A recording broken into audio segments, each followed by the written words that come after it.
hano Kazungu yabaga ahagana ku isaha 1:45 za mu gitondo. Ndi mu kagari ka Busanza, ni mu murenge wa Kanombe ho mu karere ka Kicukiro.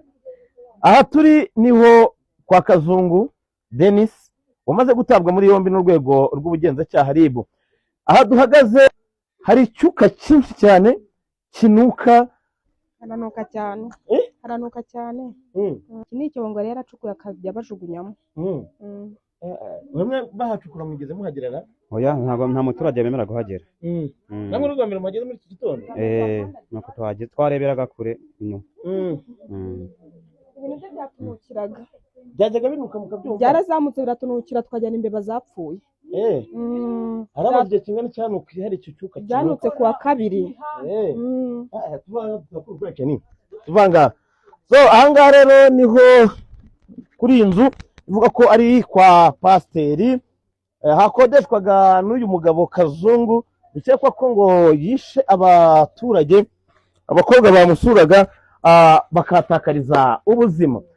Nubwo kwagera bitatworoheye kuko urupangu rurafunze, kuhinjira n'ikibazo cy'ingutu, ariko ukihinjira uhita wumva icyuka kinuka cyane, ku buryo nyine byanze bikunze hari bamwe mu bari baramaze kubora, nuko nabyita. Ku rwego rw'ubugenzacyaha rwamaze gutangaza ko uyu Kazungu Denis yamaze gutabwa muri yombi. Abaturage nabo bavuga ko hari undi mugore bikekwa ko yakoranaga n'uyu Kazungu nawe wamaze gutabwa muri yombi. Gusa aya makuru akaba yaje kongera gushimangirwa n'umuyobozi nshingwabikorwa w'akarere ka Kicukiro. Nubwo kugeza kuri uyu munota wa none nta mubare runaka w'abakekwa baba barishwe n'uyu Kazungu Denis wamaze gutabwa muri yombi n'urwego rw'ubugenzacyaha RIB.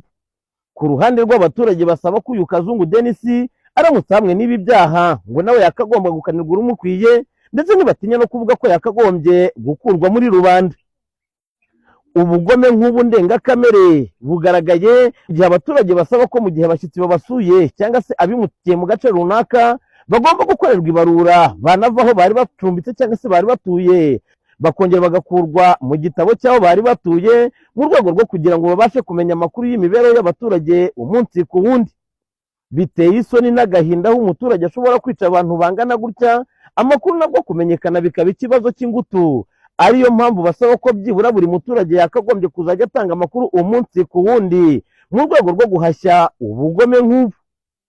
BTN TV mu karere ka Kicukiro, umurenge wa Kanombe, Ngendindahiro Valence Papi.